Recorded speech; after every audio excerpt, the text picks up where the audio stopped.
नमस्ते प्रणाम दोस्तों, हमारे यूट्यूब चैनल में सभी लोगों का स्वागत है। आप सब लोग के लिए एक प्यारा सा देवर भाभी का नोक झोंक लेके आए हैं। जैसा लगेगा कमेंट बॉक्स में ज़रूर बताइएगा और अच्छा लगे तो चैनल भी सब्सक्राइब कीजिएगा।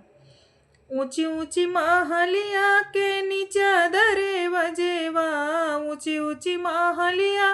के नीचा दरे वजवा, देवरे हो निहुरत की लचकई कमरिया, देवरे हो निहुरत की लचकई कमरिया, तीसी के तेल सरे सैया के बुकवा, तीसी के तेल सरे सैया के बुकवा, देवरे हो रसे रसे दबा करी हैया, देवरे हो रसे रसे दबा करी हैया,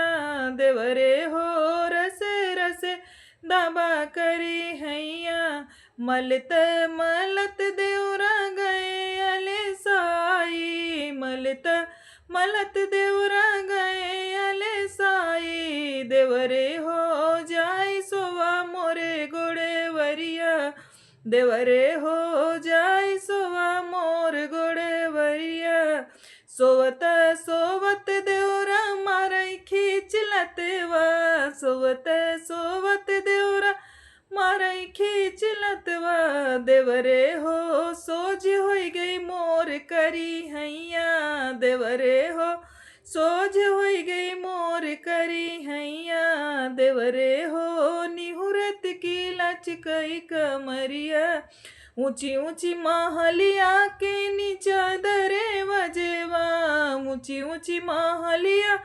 के नीचा दरे वजवा, देवरे हो निहुरत की लचकई कमरिया, देवरे हो निहुरत की लचकई कमरिया। दोस्तों जैसा लगे जरूर बताइएगा, ये मनोरंजन के लिए गीत है।